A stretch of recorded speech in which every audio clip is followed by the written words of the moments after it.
Greetings, ladies and gentlemen. Welcome to the Classical Academy Podcast, your friendly guide to the world of classical Christian education. I'm your host, Dr. Mark Phillips. So, why was a poem written in the late 14th century later banned from mailing in the United States by the Comstock Act of 1873? Wasn't Geoffrey Chaucer, the author of this poem, a man of faith, in spite of being accused of veiled body and anti-church material in this collection of stories known as the Canterbury Tales? After all, there are numerous references to Scripture in the tales. These tales are offered by pilgrims on their way to a shrine of the martyr Thomas Becket in Canterbury. And if this was so critical of the church and so controversial, what are we doing studying this at a classical Christian school? And what does it mean that this brilliant English poet was the first finder of our language? To consider and perhaps answer some of these questions, today is our guest, Zach Weichbrodt. Zach teaches medieval literature. He also is our senior thesis class coordinator, Trinity's Humanities Department chair, and dean of classical learning, a very busy guy. Fun fact about Zach, he actually has more than one permanent scar from dancing mishaps. Zach, welcome to the show. Thank you. I hope I won't bleed too much today.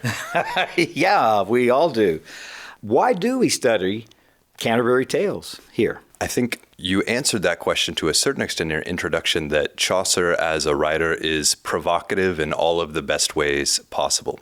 He doesn't tie things up in a nice, neat package with a clean, clear bow. He digs into what's really there, which is often very messy, which is often maybe full of paradox and inconsistency. And he doesn't do it sneeringly or snidely. His object isn't to just poke fun at all of the little things and the foibles of human existence. They're there, but he also sees the depth and the greater whole that is there to wonder at and to kind of find some kind of harmony or reconciliation in. So a book that is full of, in one sense, things that most of our students wouldn't be allowed to read in terms of the graphic nature of the content is there alongside some of the most morally rigorous sermoning that you will ever encounter. And you have all of those multitudes all contained within the same volume. Now, we could start talking about the next question, which could cover several programs, but as briefly as possible, who was Geoffrey, or Geoffrey, if we're doing the Middle English, Chaucer?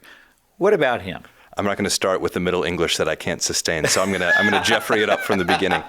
So Chaucer is a pretty fascinating figure. It's always interesting to look back and find people in the past who sort of remind us of ourselves. Chaucer grew up in the 1300s. He was arguably the first of the sort of burgeoning middle class that ever existed within England. His father was a vintner, a winemaker, so he belonged to the merchant class, but it's a merchant class that only really has the chance to prosper and flourish because you have licenses and dispensations that are granted by the king or other members of the higher nobility that let you have that trade. So he comes from a family where they're hard workers. They also have some measure of affluence. They're dependent to some extent on their social betters, but also have the opportunity to make a better life for themselves that's more comfortable and secure. He gets full advantage of those opportunities, is incredibly well educated for the time, quickly shows all of his mettle. He's quick-witted. He is curious, he learns things fast, he is faithful and loyal, and so he pretty soon starts to make a career out of being a page or a squire in more noble households and proving his worth. And kind of remarkably or unexpectedly for his time, he travels pretty widely. He goes to Italy, he goes to Northern Europe, he goes to France, he fights as a soldier, he's an aide to diplomat. So he has this really wide range of experience that goes beyond just his little parish, just his little town, right? At an age where you would probably be born, live, marry, have kids, and die in the same few square miles, he's able to traverse just a wide swath of the known world, at least relative to England at this time, and bring all of those experiences to bear on his writing and on his poetry. Now, did his relationship with nobility, did that somewhat protect him, allow him a little more room for this material that might have been seen as controversial, even anti-church in some ways? So he certainly has patrons who are interested and invested in him. Maybe the best depiction of this comes whenever he's a young man. He's fighting in France. He gets captured, and unlike many of his peers, he's not left to languish in prison, but his patron, John of Gaunt, thinks Chaucer's valuable enough to actually pay a ransom for to bring him back. The famous line on that is, "Good pages don't grow on trees," right? So Chaucer he's seen as a valuable servant, so much so that a lord would be willing to splash out some serious cash to bring him back to the fold. And so he certainly has some of those relationships, but also Chaucer as a writer is very cagey. This work that he writes, the Canterbury Tales, he begins by saying, I'm just going to tell you a bunch of stories that I happen to hear. These aren't my stories. Don't get mad at me if you don't like the content that's there. I'm just reporting what I heard along the way. So he's able to, in that conceit, give this really vast portrait of what England is like at that time, and has the plausible deniability of, I'm just a guy telling stories. I'm just reporting the facts as they were told to me. Famously, at the end of the Canterbury Tales, he gives a retraction where he essentially says, if you were offended by anything, I take it back. If it doesn't profit your spiritual life, I take it back. I recant all of my works that might have caused you harm, but I don't recant any of the works that didn't cause you harm. And I will try and learn my lesson and do my best to work out my salvation with fear and trembling with the hours that are left me in this earthly life. So it's very hard to pin him down as having a specific point of view or having a specific agenda that he is writing in service of. The way that he's able to, as a writer, use all these different layers of different characters, different voices, creates a really complicated picture so that if you're worried about culpability, he's pretty hard to pin down. Sure. So let's do kind of an overview of the Canterbury Tales. You kind of discuss the context of what's going on culturally. So kind of interweave the context of Canterbury Tales along with an overview. How are these tales presented? What's the setting here? So Chaucer gets to cast himself as a character in his own story. He's a pilgrim. He's on his way to Canterbury. Canterbury is one of the most significant religious shrines in England at this time. About 150 years previously, there was a great conflagration, a conflict between the church and the state. King Henry II appoints his childhood best friend, Thomas à Becket, to be archbishop. They've grown up together, chasing after women, hunting, carousing together. He thinks he has a puppet installed who's going to bring the church more and more under the power of the state, the royal crown. But lo and behold, as soon as he's elevated to the highest church office in the land, Thomas à Becket, who has spent his entire professional life working for the church, has a crisis of conscience. Some people even think that he just gets genuinely converted for the first time. And he starts to take the Christian teaching seriously. He starts to take the state of his soul and the obligations he has as a minister seriously. And he goes from being Henry's expected puppet to a thorn in his side that is opposing him at every single step of the way. And Henry is not a man who is used to being opposed or to people telling him no, and he's exasperated. He lets loose some drunken and careless words, which some of his knights interpret as an invitation to go make him happy by getting rid of this meddlesome priest. They ride their horses down to the cathedral where Thomas à Becket is serving mass, and the knights ride their horses into the cathedral and attack Thomas à Becket in the middle of the church, right? This sanctuary, which is supposed to be protected by all parties, cut him down, even slice off his head and smear his brains across the stones of the cathedral. And Henry, whenever he hears this, whether it's because it's the morning after and he has a clearer head, whether it's because he just had an emotional outburst at that point in time, or he realizes the gravity of what's happened, is utterly shocked. And it ends up becoming this pivotal turning point where the English crown had increasingly gotten more and more power. More and more Englishmen had seen, life would really be better if the state, rather than the church, was able to punish clergy who do bad things in public, who otherwise might get protected under ecclesial law and authority. But this shocking moment makes people realize, if you don't have a strong church to step up, to stand against an aggressive, ambitious crown, you've got people getting mowed down in the middle of a church service. And that's not the kind of life that anybody could possibly live in. That's not civilization.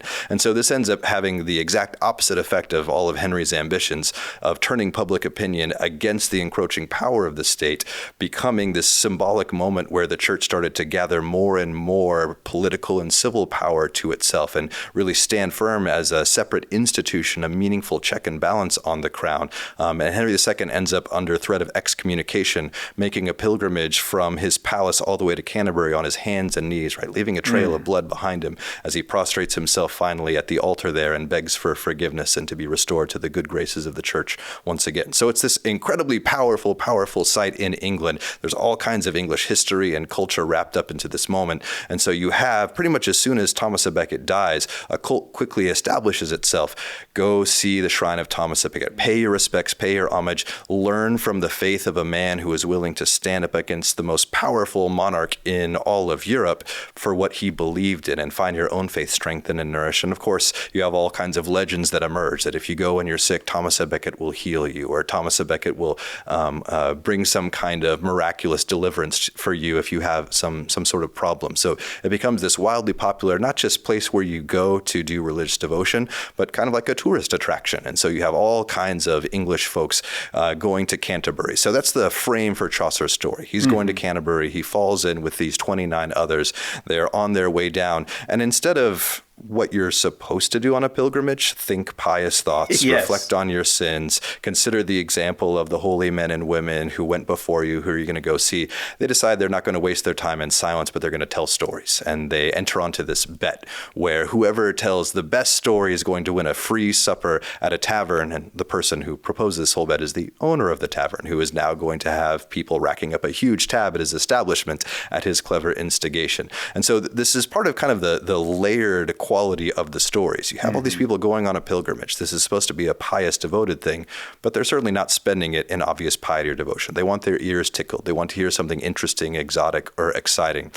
But at the same time, before we get too down on them, many of these stories are full of very intentional, didactic morals. Some of them are very bawdy. Some of them are full of the kind of naughtiness that would get an MA rating. And others are full of just basic morality tales of the good being brought high and the bad being brought to justice. And so it's a very complicated and nuanced picture, not just people wanting to have entertainment the whole way through. The entertainment that they're looking for is supposed to be, to some extent, for the nourishment of their souls. So Chaucer, in a way, seems to be painting a picture of society as a whole at that time, full of people who are moral, righteous, people who are far from that. And so through these tales, each pilgrim is telling a tale, and through these tales, he's painting a picture of what he sees as contemporary society around him. Yeah, so being able to take this slice of life where you choose an opportunity, a context where you would have the high and the low of society gathered together, right? Where do you see that in medieval England? You see it at church, or you might see it on a pilgrimage, right? You're seeing the high and the low all gathered together across social strata. And so he's able to introduce each one of these characters. And one of the things that makes Chaucer an excellent writer is he's kind of like a junior high mean girl, in that he has just that keen eye for people's vulnerabilities and foibles and flaws. And he can, with a phrase or a sentence, find the thing you are most personally is embarrassed about and characterize or paint the portrait of you with that fatal flaw, cleverly sort of just there for people to see. And so he introduces all of these characters, and unsurprisingly, he doesn't find too many sincere, righteous believers in their midst. He sees all kinds of churchmen who are just out to be wolves among sheep, exploiting others for their gain. He sees people who are supposed to be doctors or lawyers, seeking the good of the people that they serve, and instead are very much interested in their own selfish pleasure and gain. One of the famous portraits is of a prioress. You mentioned the prescription against Chaucer in 19th century America. There are several editions of Chaucer that cut out one tale alone, the prioress's tale. And the prioress's tale in a 1948 version was expurgated because it features some strong anti-Semitic themes, which publishers felt was inappropriate to communicate in the immediate aftermath of World War II. But the prioress who tells that tale is introduced as this dainty, refined lady, even though she's supposed to be a holy woman devoted to different kinds of monastic rules where you forswear luxury and you forswear pleasure. She has the most elegant garments. She has little dogs that she keeps with her, that she feeds these dainty morsels of meat. She speaks French, but not like a French person speaks, like a British person speaks French. And so you have this picture of a woman who is desperately seeking to be a woman of high style and refinement, even though she's supposed to be sworn to a kind of modesty of life given her vocation. And so you have some of that tension right on the surface. This woman who clearly, though she wants to be the most stylish, sweet person, is also clearly a hypocrite in many ways, right? She's a nun, but she has a brooch that is engraved with a Latin phrase, amor vincit omnia, love conquers all. And while certainly there's a sense in which that's part of Christian piety, right? The love of Christ conquers all. This is more a slogan for medieval courtly romantic love than it is a pious message. And so you have a person who's supposed to be one way, and he paints this portrait where the details, even if he doesn't call her out in so many words as a hypocrite, he paints a picture where who she really is jars against who she ought to be, but then tells a tale. He gives her her own voice. He lets her tell her own story, which is about a pious little boy who can't help but sing in praise of Mary, sing in praise of the mother of Christ, and the Jews of the village so hate it that they murder him and hide the body, and it's not until a miracle happens that that the injustice is found out and a punishment is doled out. And so even though she comes across as one kind of person and is supposed to be a different kind of person, and then she tells a story that doesn't cleanly fit the biography that you might want to form or fashion. So Chaucer loves doing those kinds of things. He's not going to make it so easy as the hypocrites tell stories that hypocrites tell, or the bad people tell bad stories. It's a lot more complicated than that, as if you've ever interacted with somebody besides yourself, you know that people have all of these different complex layers and nuances, and he's very interested in having us reckon with that. What do you do whenever truth is told by somebody who seems kind of unsavory? What do you do whenever an untrustworthy person says something that kind of sounds like a true thing your grandmother would say and you should follow? How do you square all these different details? So the Canterbury Tales are full of that kind of conflict and tension that doesn't seem to resolve in just throwing up our hands and saying, well, there's no truth out there. People just say whatever they want to say. But the thing that makes Chaucer an excellent writer is he does have to have a very strong moral compass, a very strong moral sense, even though it's not always clear in what direction that compass is pointing, what his true north is. Right. That's fabulous. What are some of the other more famous or well-known or more impactful stories that these pilgrims tell? One of the most famous is probably The Wife of Bath's Tale. Yes. And it's famous maybe not because of the tale itself, but because of the person who tells it. Yes. I love it. It's an amazing story. And the setup she's shown is this woman who has been married many times, had many quote-unquote friends, has extensive experience of the world and matrimony. And before she actually tells her story, there's a prologue that's about 4 times as long as the actual story, where she picks and chooses the scriptures that happen to fit her version of the world, what the relationship between men and women should be, what virtue or what righteousness Jesus does or doesn't call us to. And she gives this master class on how to eisegete, right? How to pick the little things that happen to fit your point of view from scripture and from history, but it's just interlarded with enough truths, with enough true principles that you can't just dismiss this out of hand as a self-serving hypocrite's self-justification. And then after all of this just amazing survey of the Bible and history and literature and fables, she tells this story. And it's a story that starts in a chivalric era where you have the court of the noble king and queen, and things are all great until a knight just happens to wander by and violate a maiden that he finds in the forest. He gets found out, the king brings him to justice, he's about to send him to the chopping block. It's going to be a quick story. But then all the women of the court cry out for mercy because the knight is so noble, so chivalrous. They can't bear to see his head chopped off without further ado. And so he's given what seems like an impossible quest. The queen will spare his life if he can find the one thing that all women want. And as soon as he hears it, he starts almost weeping because he has enough experience in the world to know getting 2 women to agree on the same thing is going to be utterly nearly impossible. And so he slogs through for a year, and he finds 100 different women who each have 100 different answers. And it's not until he encounters a witch on the heath of a forest that he discovers maybe there is one true answer. And I won't give the rest of the story away, but one of the fascinating things is the wife of Bath clearly tells this story to serve her own ends. She wants to have a vision of the world where wives aren't submitting to their husbands, wives and husbands are equal, and wives will give husbands whatever they want if husbands let wives choose who they want to be. If they give to their wives the self-determination, that liberty to fashion for themselves the kind of person that they ought to be. And she creates this world where everything ends up happier because of it. Everybody, there's marriage, there's flourishing, there's good times, there's the choice to pursue even virtue, not just your own pleasure and fun. And she creates this world that serves her moral.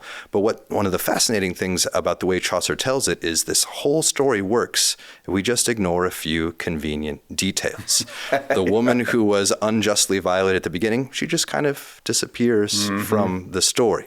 Right? You have this picture of society where in order to create it, injustice has to be done without being brought to rights, right, for her vision of the world to work. And she's the only character in the entirety of the tales who ends her story not with a blessing, but with a curse upon others. And all the while, again, she's diagnosing serious social ills. She's identifying the ways that human society can go wrong, has tendencies towards being destructive or sinful, and she offers a kind of corrective, but Chaucer also lets her make a very attractive corrective while still pointing out, if we look a little closer, might we find something that's unpalatable there as well? So he gives us this very full story where it's not obvious how we reconcile all of these things, right? They do live in a society where men can get away with what they want at their pleasure, and that's bad and wrong. But at the same time, the type of world that the wife of Bath wants to live in, where she can sort of pick and choose the truths and the principles and the morals to operate by, there's flaws with that as well. And so one of the things that Chaucer does is dignify his reader by helping them see more, and then provokes us to make judgments. And that's one of the things that makes it such, I think, a wonderful book for students, especially students of a certain age, to read, is that we are equipped by the story to try and make true and good judgments. And it's not altogether obvious which judgments we ought to make, what the right choice is to either how to interpret the characters or what's going on in the story or what's true about reality. But that's what he wants to provoke in us, which is one of the most edifying things I think that you can do when reading a book, is be equipped to make truer and better judgments about the world. In truth, in reality, but with appropriate respect to all of the messiness and all of the little things that can sometimes make judgments complicated and difficult. Well, that's leading right into my next inquiry. How do you see it shaping and forming the students as they wrestle with these things? Because as you said, Chaucer writes in such a way that it forces you to wrestle. It's not this clear-cut, easy answer piece of writing. How do you see the students being shaped as they wrestle with these ideas? That's a great question. One of the ways that you have to wrestle as a reader of the Canterbury Tales is with yourself, right? He's a good enough writer that he's going to try and make you laugh at the jokes that maybe you shouldn't laugh at, right? Or see the hypocrisy and see the foibles of people who you still have to respect and trust and even obey. And maybe some of the most powerful stories or passages of this book are not written in eloquent, rhyming poetry, are not full of rich descriptive detail, but are didactic sermons. It's interesting that whenever Chaucer, as the character, gets to tell a story, he starts and he's cut off, and the host tells him, you're done. We don't want to hear any more of this. So he tries again, and he offers this kind of lecture that's full of moral exemplars from history and legend and the Bible and literature. And similarly, it ends with one of, I think you could argue, maybe one of three virtuous characters. In this whole company of 30, there's three that Chaucer doesn't single out for their failings or their shortcomings. And one of those characters is a parson, a pastor, who, unlike most of the other religious folks, he doesn't just scurry off to go serve the wealthy, but he puts in the hard yards. He serves whoever happens to be in his parish. And he's commended with the phrase that he teaches by his life, not just by his words, right? He follows the example first for the sheep to follow. There's a memorable phrase describing the parson. Chaucer says, "It's a shame to see a shepherd and a snowy flock," right? Whenever you have those who are called to be leaders of the church instead just besoiling themselves with all the kind of worldly desires instead of leading by true example after the example of Christ, of course you're going to see a society where kind of chaos reigns. And so the parson is singled out by being kind of one of the true, sincere followers of Christ, his message and his example. And he gets the last story of the whole Canterbury Tales. And it's a sermon about the value of penance and turning away from the 7 deadly sins. And so as a reader, one of the things you have to struggle with is, do I want to read this? Do I want to read a sermon whenever I've just had these hilarious and beautifully written tales that are full of exploits and adventures? What's going on with me? What does it say about me that I struggle with this versus I find myself drawn to or attracted to these other kinds of tales? So there's a kind of self-wrestling that he really challenges us with as well. In addition to some of this is just what happens whenever you get formed as a reader. You can't be lazy and make hasty generalizations, right? You can't look at a character and say, I know you, I know the kind of people you hang out with, I know exactly what you're going to say, and write people off without listening carefully, without making sure that your judgment is formed in reality, that you have real substance with which to guide the decisions that you make about who people are and the truth or falsehood about what they say.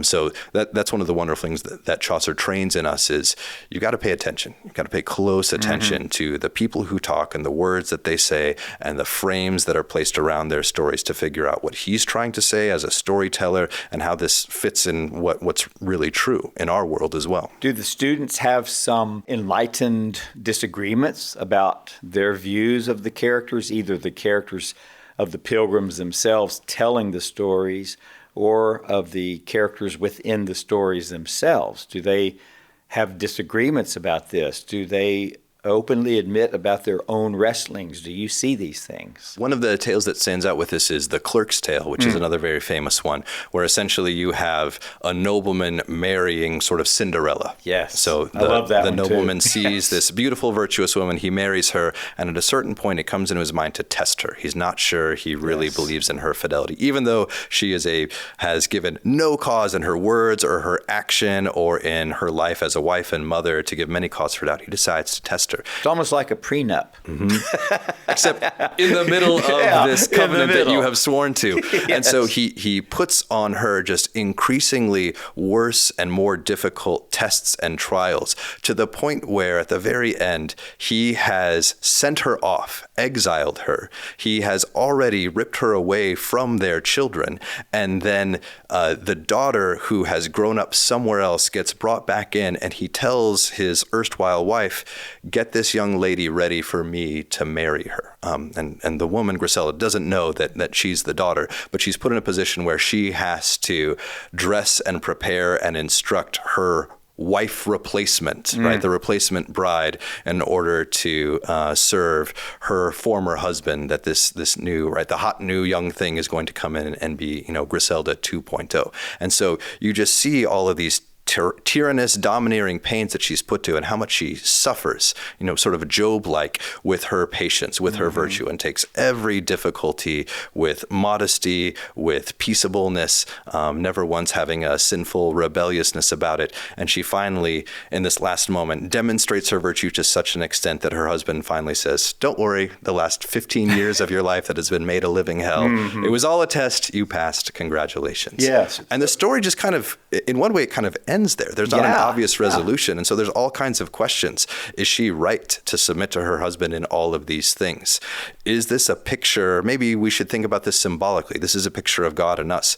But is that how God actually acts? Does he test us in those ways? Yeah. Is that even like the test that we see in Job? What's like and unlike here? So the lack of clear resolution and just the obvious things that Chaucer knows, they're going to goad you. They're going to poke you. You're going to feel bad about this. But also so you're going to have to try and square that with the principles that we derive from Scripture at the same time, and not just pick and choose on the basis of what we feel. So there's all kinds of raucous class discussions that can erupt whenever we attend to these texts. I mean, you wrestle with her suffering the way you wrestle with Job's suffering as you're reading it. And her husband is like the Satan figure, and then they like supposedly live happily ever after this. I'm like, what? That makes him a God figure, and then, like you said, you're wrestling with these concepts, and boy, I bet the discussions are great.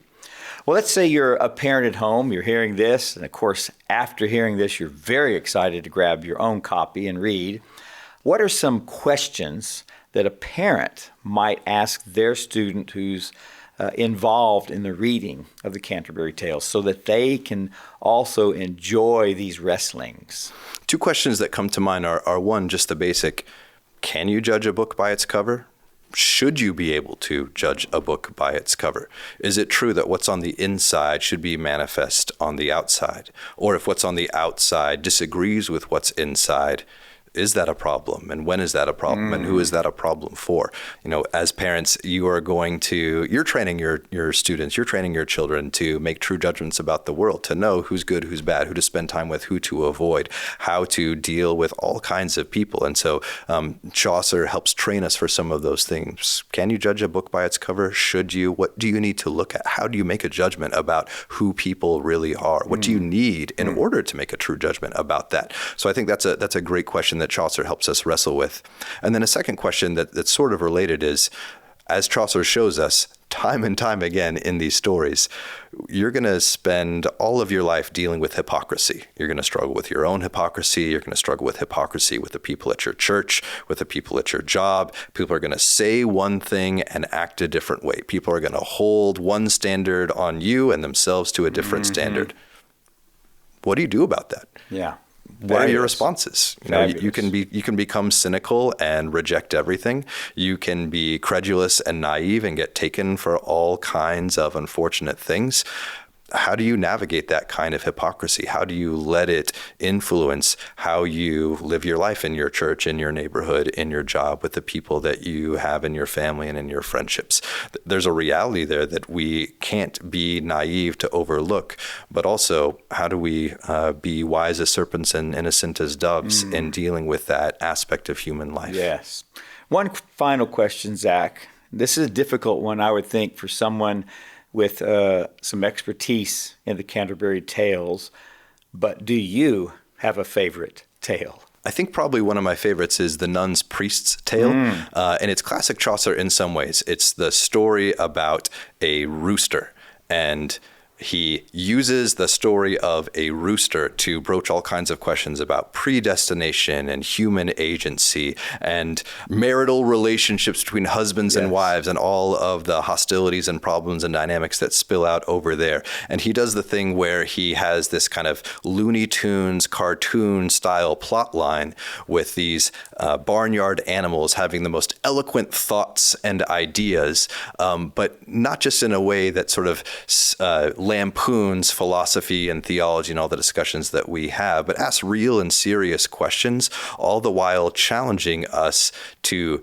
make real all of the fine thoughts and speculations that we might have. In the beginning of the story, Chanticleer the rooster, he is sleeping with his favorite hen wife next to him. He wakes up, he's had a dream that some mysterious creature has devoured him, and he confesses to his wife that he's a little afraid. And so, of course, she berates him for being unmanly, for being a chicken, pun intended, and says she could never love him because he betrayed these vulnerable emotions. And so he responds and he gives her this long-winded, eloquent discourse about why you should believe your dreams, how they're not vain fantasies. And Chaucer, even at this time, he's dealing with kind of the materialist philosophy. Are our dreams just like the vapors in our stomachs bubbling up and they're causing our brain chemicals to react in a certain way? Or is there something real and supernatural? Are we gaining access to some kind of truth? And he ends up saying, dreams are real. You shouldn't step to me and tell me to reject all of these things. But you know what? I'd rather just have a comfortable, happy life with my wife. And so I'm going to pretend that what I know is true isn't true for the sake of just my own convenience and comfort. And I think that's such an amazing challenge for all of us, to let the things that we explore and dig into and think about not just be fun recreational diversions, but consider, he gives us this example of, if that's what you treat your learning, treat education, treat speculation and thinking well about the world as, then you're going to be this dumb rooster, right, who ends up coming to an extremely harrowing, if not end, at least a very harrowing inflection point in his life. So I love the way that he can challenge us in the midst of just a hilarious and rich story as well. Thank you, Zach. What a wonderful time we've had today. How encouraging that our students get to engage the Canterbury Tales under your tutelage. It's a wonderful thing about classical Christian education. I know it's very encouraging for the parents who have their students in your classroom. And to those parents and to everyone listening, I hope this has encouraged you to get into the Canterbury Tales yourself and wrestle with these things, because it is a beautiful wrestling experience. So thank you so much, Zach, for being with us today. It's a pleasure.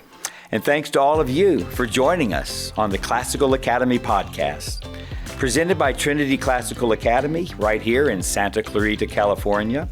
If you want to hear more about the unique education that is offered here at Trinity, give a listen to our other podcast by this school, Different by Design. Check it out. The producer of this podcast is Shay Ramquist. Cameron Hubbard is our audio engineer. So until next time, let's all continue to grow in wisdom, in virtue, and in the love of God. Thanks. Until next time.